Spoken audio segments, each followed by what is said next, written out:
Walter, o que aconteceu? Alguma coisa nova aconteceu em dezembro que seja relevante, que seja importante para a nossa comunidade brasileira? Sim, sim, sim, sim. Voltou a regra, não voltou, né? O Public Charge está toda, Paulo. Foram alterados aí um dos formulários, foi alterado um dos formulários mais importantes aí do processo migratório de ajuste de status, incluídas novas perguntas sobre o Public Charge, né?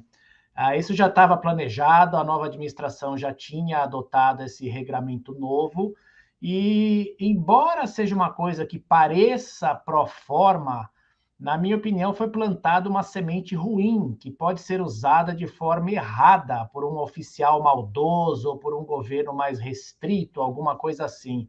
Então, não sei, tudo parece muito simples em responder, mas eu acho que isso pode cair em mãos erradas e ser mal utilizado Dá um como exemplo, instrumento para brecar. por exemplo, que pode acontecer? Ele pede informações sobre a tua renda da tua casa, o que o teu household, né, o universo da sua casa ganha. Quanto vocês ganham por ano? Quanto vocês gastam por ano? O que você tem de ativos presentes? Então, veja, se você pegar alguém que está aqui estudando há 4 anos e essa pessoa recebe um processo de EB3, por exemplo, ou até EB2, a pergunta qual é a sua renda anual é zero. A pessoa está aqui de estudante há 4 anos, correto? Então ela não tem renda. É verdade que ela está vindo para começar a trabalhar. No visto de EB3, ela está vindo com oferta de trabalho, já com salário determinado. Quer dizer, o empregador provou que vai pagar aquele salário. No EB2, não. No EB2, ela está ela própria dizendo que vai trabalhar em tal área, quer dizer, vai constituir uma empresa até ela conseguir rendimentos, etc. E tal. Então, o que eu quero dizer é que pode dizer, bom, você pode representar um public charge para o governo americano, então nós vamos negar a sua aplicação de green card. Então, abriu uma porta aí um pouco perigosa, vai depender aí de como vai ser a aplicação das autoridades administrativas. Por outro lado, Paulo, deixou bem claro que a questão de benefícios públicos são só alguns, tá? Por exemplo, internação por um período prolongado às custas do governo, ou um tipo de benefício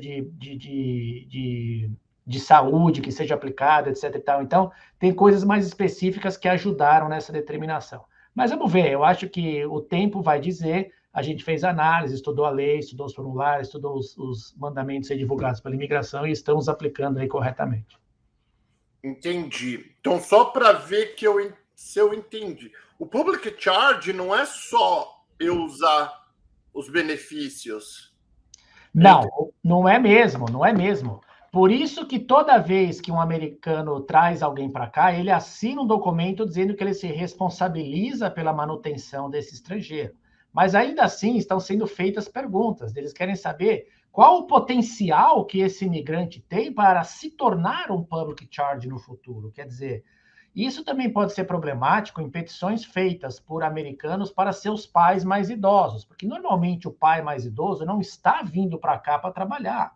Às vezes ele está vindo para morar, ficar próximo dos filhos, dos netos e vai se aposentar e viver aqui pelo resto da vida. Ele não vem para produzir ou contribuir. Ora, se ele não vai produzir, ou ele tem muito dinheiro para se manter, ou ele vai ser mantido por um terceiro. E se esse terceiro sucumbir, falecer e não existir mais, como é que ele vai fazer para se manter? Aí seria um ônus do governo. Então, tem que, enfim, abrir uma porta aí que antes não existia. Quer dizer, ela existia, mas era muito pequenininha. Sim. Agora ela, mais ou menos, já abriu, assim, 3/4, tá?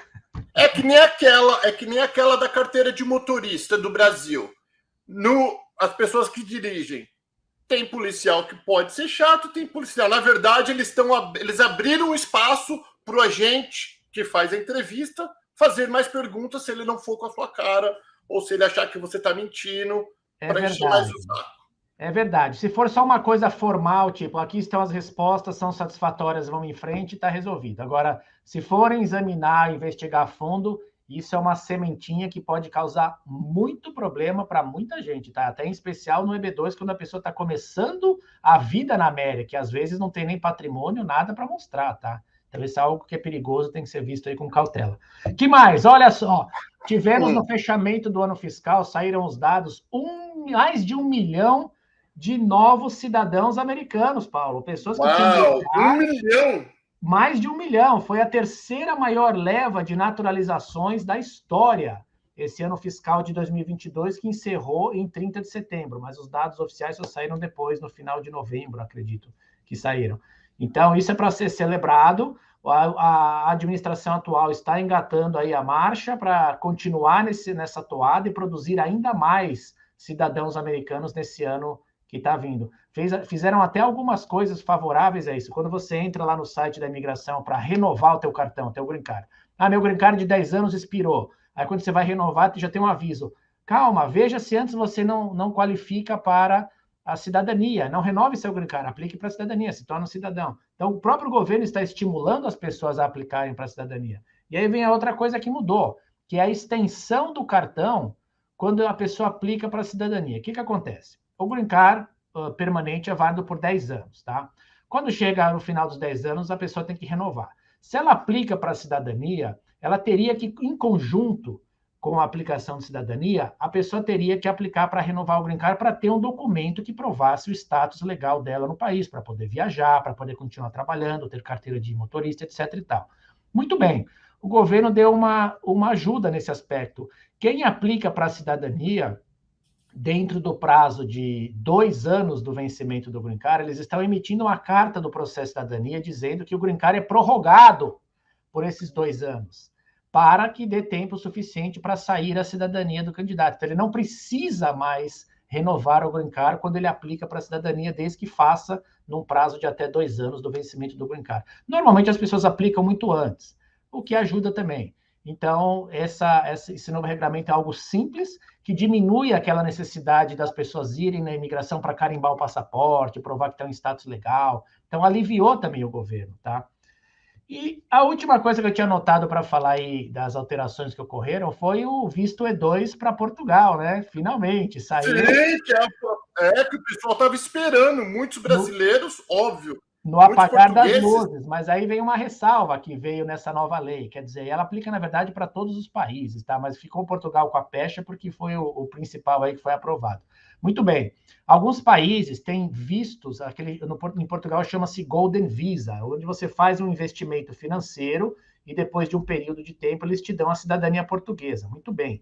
Quem obteve visto através de investimento somente poderá aplicar para o visto E2 se a pessoa provar que residiu pelo menos 3 anos no país signatário do tratado.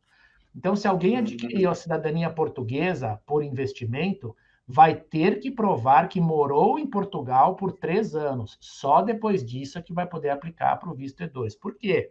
Alguns países, como Grenada e acho que Turquia, não estavam exigindo que a pessoa vivesse no país para, através de investimento, adquirir a cidadania daquele país. E muitas pessoas faziam isso para ter a prerrogativa de aplicar para o visto E2. Grenada é uma ilha do Caribe. Então, você fazia um investimento, até era baixo, acho que $250 mil, não sei, e conseguia a cidadania daquele país. E com esse passaporte, você podia aplicar para o visto E2. O mesmo com a Turquia, o valor era bem mais baixo de investimento, e você adquiria com o tempo a cidadania, mas não era obrigatório morar no país. Então, essa ressalva foi criada para todo tipo de visto E2. Vamos ver agora também o que vai acontecer. O mercado vai tratar de equalizar. Então não adianta eu ter conseguido o meu visto português. Cidadania portuguesa. A minha cidadania portuguesa, porque se eu não tiver morado em Portugal por 3 anos. Quem adquire por investimento, se você adquiriu porque o seu avô era português ou seu pai era português, não tem problema, porque você adquiriu por conta de lei, por hereditariedade. Mas se você pagou ou fez o investimento, né, vamos dizer assim, para conseguir, aí você vai ter que ter vivido no país 3 anos. Agora, outra pergunta rapidinho sobre isso. Agora que nós sabemos que muitos brasileiros, além de italianos, são portugueses também, o que mudou no E2? Vamos falar em valores. Hoje nós estamos no nosso primeiro bate-papo aqui em 2023. Antigamente, a gente falava, eu lembro que o senhor falava de 100 mil para cima, tinha gente que fazia com 70 mil. Hoje está como isso, doutor, para ter uma chance maior? É meio que tentativa e erro, Paulo. Não tem muita regra, sabe? Depende do valor investido, do tipo de atividade, a quantidade de funcionários. Eu tenho recomendado $150 mil de investimento para fazer um visto E2. É possível aplicar com 70, 50? É, mas a chance não é tão grande assim de obter sucesso, tá? O que eu tenho notado é que há uma certa acomodação das autoridades consulares em função de tudo que aconteceu nesses últimos anos, de estagnação da economia, tanto nos países de origem, de onde a pessoa traz o investimento, e até aqui mesmo, né? Agora que as coisas estão retomando. Então, o investimento é produtivo para o país. O país está precisando, o país continua em crescimento, o país continua com atividade econômica crescente, precisando de mão de obra e precisando de trabalho e dinheiro e tudo mais. Enfim, então eu tenho a impressão que as nossas recentes investidas aí no visto E2, todas aprovadas, foram com essa mentalidade de provar que o investimento foi feito, que vai gerar posições de trabalho e vai sim contribuir para a economia local. Então, eu acho que os consulados têm acomodado isso melhor do que na época que houve aquela febre de brasileiro que tinha passaporte italiano e corria aplicar e faziam coisa errada e, sei lá, comprava carro e não botava o nome no título, a documentação era defeituosa, de uma série de problemas. Mas, enfim, isso aí acredito que agora está superado. Muito legal, muitas coisas boas para nós brasileiros, principalmente para vocês que ainda estão no Brasil ou fora do Brasil, que se qualificam, né? Que agora a brasileirada vai começar a vir. Eu já estou recebendo muitos e-mails, a gente está fazendo bastante consultoria, inclusive tenho 2 pessoas já agendadas para pegar esse mês ainda no aeroporto, a família correndo do Brasil. Mas se você está correndo do Brasil, tenta fazer as coisas certinho. E eu recomendo que antes de qualquer decisão, faz um bate-papo com o Dr. Walter Santos, e ele vai mostrar qual que é o melhor caminho que você e sua família devem fazer para começar a vida nova com o pé direito aqui nos Estados Unidos.